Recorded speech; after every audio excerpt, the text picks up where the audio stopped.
Om Swastiastu. Halo anak-anak kelas 10 ya. Ketemu lagi dengan Bapak.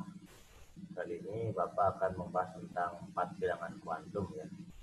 Tapi sebelum membahas 4 bilangan kuantum ya, Bapak akan membahas dulu tentang elektron valensi ya, baru langsung ke 4 bilangan kuantum.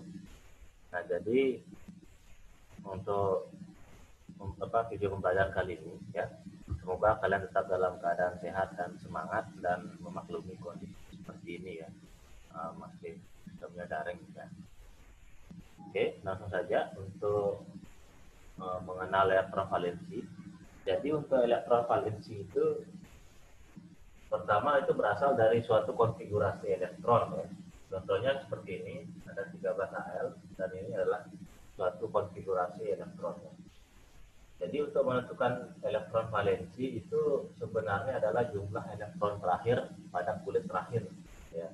Kulit terakhirnya itu di sini adalah 3 ini. Jadi angka terbesar di sini yang dilihat dari suatu konfigurasi. Maka nanti dari angka yang terbesar, kalau dia ada 2 seperti ini, maka nanti dia akan dijumlahkan. Berarti di sini ada S2 dengan P1, berarti 2 ditambah 1 sama dengan 3. Jadi yang angka yang di atas di sini ya dilihat. Ya. Kalau di sini jumlahnya 3, di sini 2 ya tambahkan ya. Berarti 2 tambah 3 berarti valensinya sama dengan 5 ya. Nah, untuk di sini ya yang termasuk dalam golongan B. Jadi kalau unsur D ini dia termasuk dalam golongan B. Berarti tetap ya valensinya itu supaya 2. Karena apa? Karena dilihat dari nilai yang terbesar meskipun dia berada di posisi yang depan. Jadi nilainya ini yang lebih diutamakan. Angkanya ini kan yang terbesar dari angka-angka ini yang di depan ini adalah angka 4. Jadi nilai yang terbesar ini dianggap sebagai suatu valensinya. Ya, berarti valensinya untuk yang ini sama dengan 2 ya.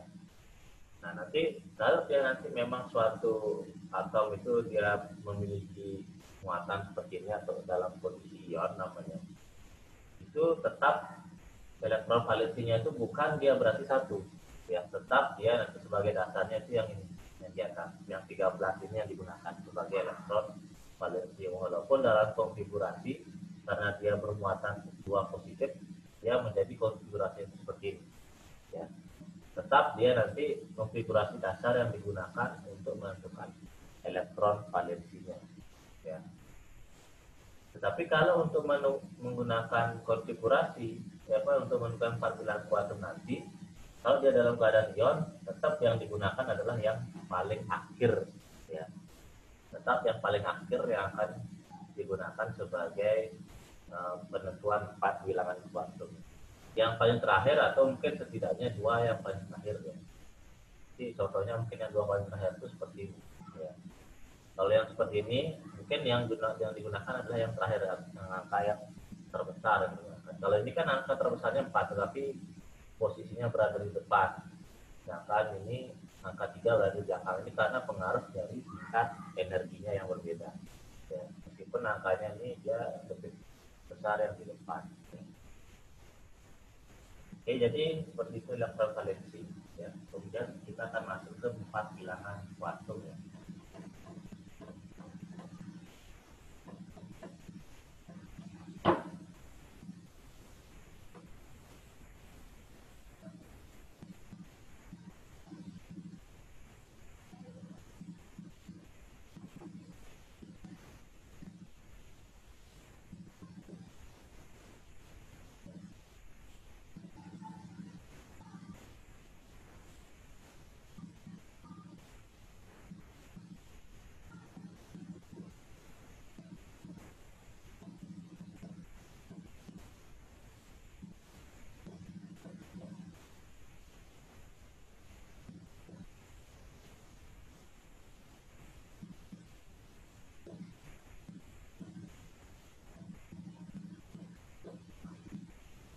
Oke, jadi untuk yang 4 bilangan kuantum yang pertama, jadi bilangan yang pertama itu ada lambangnya n kecil ya. N kecil ini bilangan disebut sebagai bilangan kuantum utama, itu merupakan angka terbesar dalam konfigurasi elektronnya. Jadi Ketika nanti kalian menyusun suatu konfigurasi elektron, maka nanti kalian akan melihat angka-angka ini. Angka berapa yang terbesar, itulah yang menjadi nilai N. Berarti kalau dia sampai seperti ini, berarti nilai N-nya sama dengan 4. Ya, jadi yang lihat ini sekali lagi lah angka yang terbesar yang di depan, bukan yang di atasnya. Ya, tapi yang di depan sini. Berarti kalau yang ini sama dengan 4. Kalau dia sampai di sini, berarti ini nilainya yang terbesar 3. Berarti N-nya sama dengan 3.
Ya, jadi ini dia bilangan kuantum yang kedua itu dikatakan sebagai bilangan azimut. Ya. Jadi bilangan azimut ini jumlah orbital subkulit pada sisinya. Berarti artinya apa? Dari suatu subkulit ini nanti ada jumlah kotak sisi kiri dan sisi kanan, itu jumlahnya ada berapa? Ya. Kalau S ini dia memiliki kotaknya sama dengan 1. Berarti dia tidak memiliki ada di sisi kiri dan sisi kanan. Berarti untuk nilai L, kalau dia terakhirnya sama dengan S, dia akhirannya ini sama dengan S, berarti nilai L itu sama dengan 0. Ya. Kalau untuk P, karena dia memiliki satu kotak di kiri, atau satu orbital di kiri, satu orbital di kanan, berarti P-nya sama dengan 1. Jadi yang dilihat itu titik tengahnya. Ya. Kalau yang D, di titik tengahnya berarti dia memiliki 2 di kiri dan 2 di kanan, berarti L-nya sama dengan 2, sedangkan F memiliki 3, berarti L-nya itu sama dengan 3. Jadi nanti kalau dia nanti yang terakhirnya di sini itu di apakah S, P, D atau F, ini cara menentukan nilai dari L-nya atau bilangan azimutnya. Jadi yang dilihat itu yang terakhir ya, huruf yang terakhir. Walaupun di sini angka yang terbesar, ini angka yang terbesar ini khusus untuk yang M. Sedangkan nanti kalau untuk L, M, dan S nanti khusus untuk yang terakhirnya ini aja. Ya. Oke, itu yang untuk bilangan azimut.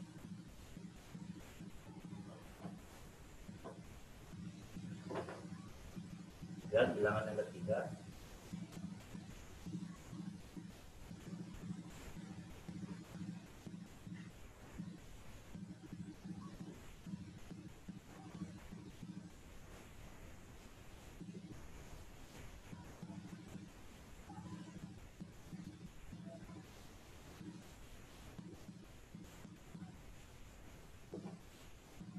M itu adalah koordinat titik dari suatu subkulit ya. Jadi koordinat titik seperti di matematika ya. Untuk yang S itu karena kotaknya 1. Kalau dalam titik koordinat matematika yang di tengah-tengah itu nilainya itu sama dengan 0 ya. Sedangkan P ini kotaknya ada 3. Nah, jadi nanti untuk kotaknya sama dengan 3 ini di tengah-tengah 0. Berarti kalau yang di kiri kan koordinat itu negatif 1, kalau di kanan berarti positif 1. Ya, dan seterusnya. Kalau D kotaknya 5.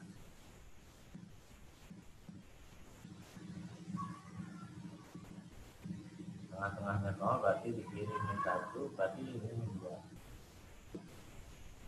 Jadi terusnya ya, jadi semakin banyak kotaknya maka angkanya itu akan terus berlanjut, tetapi yang berbeda di sini adalah tandanya ya, ada yang negatif, ada yang positif sesuai dengan koordinat matematika. Kalau F berarti 7 ya, di kotak.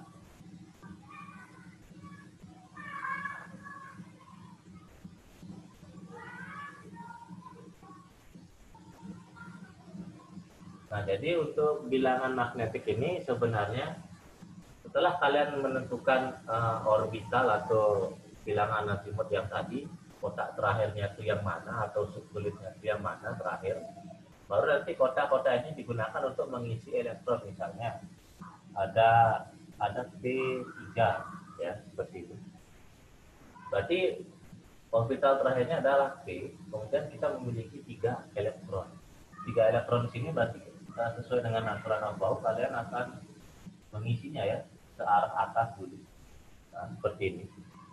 3, tapi karena jumlahnya 3 kebetulan tadi khusus untuk arah atas. Kalau biasanya ada 4, nah berarti kan seperti ini arah ke bawah ya. Nah, sekarang anggap P-nya itu sama dengan 4. Berarti dia terakhirnya berhenti di koordinat negatif 1. Berarti M-nya sama dengan negatif 1. Kalau dia berhentinya di sini, yang ini terakhirnya berarti kan di sini P3. Ya, kalau P3 terakhirnya berarti kan dia berakhir di sini. Berarti lihat dia berada di koordinat berapa. Berarti M-nya nilainya sekian. Ya. Jadi untuk bilangan magnetik ini tergantung dari elektron terakhir ya, di mana dia berhenti ya, atau di mana elektron terakhir yang ditempatkan pada orbital-orbitalnya ini. Jadi tadi kalau dia 3 seperti ini, berarti M-nya sama dengan positif 1 karena terakhirnya di sini. Kalau yang tadi 4 kan di sini terakhirnya. Ya. Berarti M-nya sama dengan negatif 1.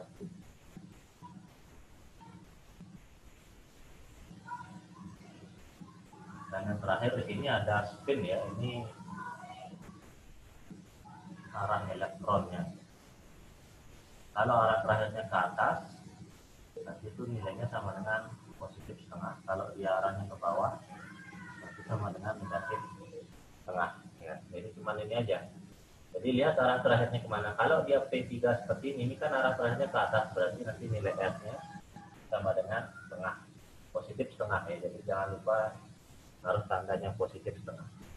Kalau dia arahnya ke bawah, seperti tadi P4 arahnya ke bawah, berarti nanti dia nilai S-nya itu sama dengan negatif. Nah, jadi kita akan mencoba ya untuk menentukan 4 bilangan kuantum dari yang suatu nomor atom ya.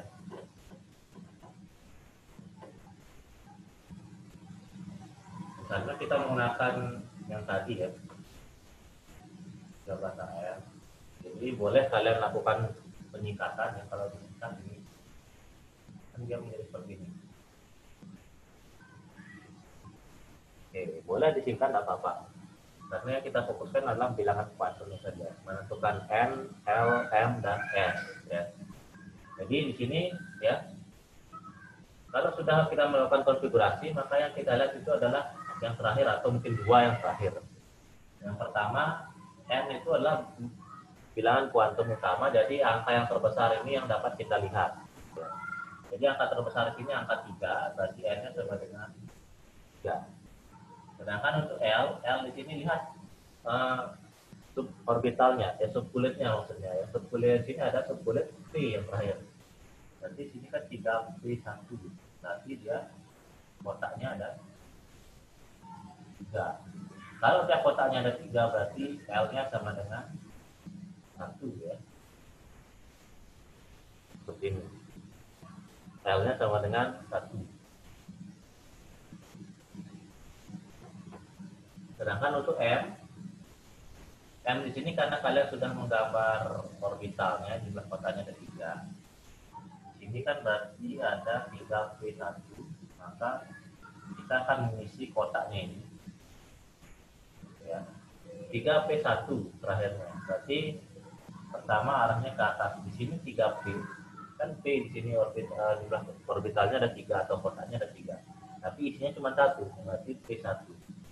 Sedangkan di sini koordinat tengah-tengah 0, di kiri negatif 1, di kanan positif 1. Berarti nilai M-nya sama dengan positif, nilai M-nya sama dengan berarti negatif 1. Sedangkan yang terakhir S, ya. S di sini berarti kan karena arahnya ke atas, ini terakhirnya berarti dia nilainya S-nya sama dengan positif setengah. Jadi kalau kita mengumpulkan untuk 4 bilangan kuantum dari 13 AL ini, ya, maka M sama dengan, ya, L sama dengan 1, M sama dengan 1, R sama dengan positif setengah. Jadi inilah yang sebenarnya yang akan kalian tentukan. Ya. Jadi caranya itu seperti ini, ya, untuk menentukan 4 bilangan kuantum. Jadi 4 bilangan kuantum ini memang tergantung dari elektron valensinya yang akan terbentuk atau yang bagian akhirnya, ya, setidaknya dua subunit yang terakhir itu sebagai penentunya, atau mungkin yang paling terakhir aja bisa, ya, sebagai penentu untuk menentukan 4 bilangan kuantum. Jadi sekali lagi n ini adalah di angka yang terbesar yang ada di konfigurasi, biasanya yang paling terakhir, ya, ataupun yang di depannya.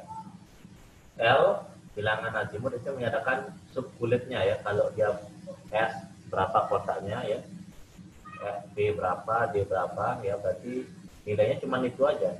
Kalau S sama dengan 0, B sama 1, D sama dengan 2, F sama dengan 3. M, kalau M ini nanti bergantung dia posisinya di mana. Itu bergantung nanti dari jumlah ini. Jumlah elektron yang ada di subkulit. Ya, dia berakhir di posisi yang mana, ya. Entah posisi yang di sini, ya, tengah ataupun, jadi dimanapun posisi elektron terakhir yang kalian lakukan itu adalah sebagai nilai R. Sedangkan yang S ini tinggal melihat arahnya, arah terakhirnya sesuai dengan yang ada di tempat bilangan magnetiknya. Oke, ya, jadi kurang lebih seperti itu untuk 4 bilangan kuantum, ya. Jadi contohnya mungkin Bapak akan kasih contoh lagi satu, ya.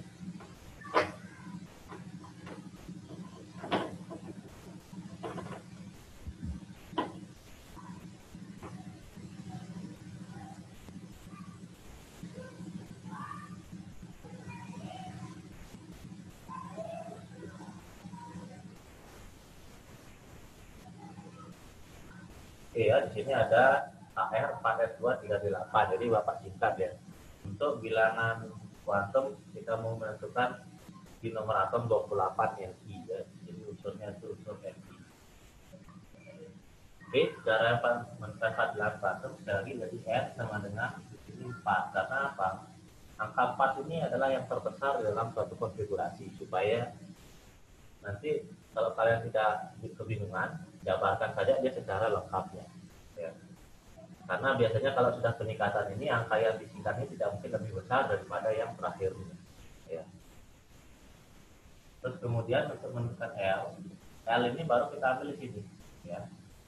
Ini ada 3D8, di sini D, berarti D itu kan kotaknya 5. Berarti L-nya sama dengan 2, ya. 2 di kiri, 2 di kanan. M-nya sekarang kita isi dia yang kotaknya, ya. Jadi 8. Isinya di ini berarti ada 8, ya.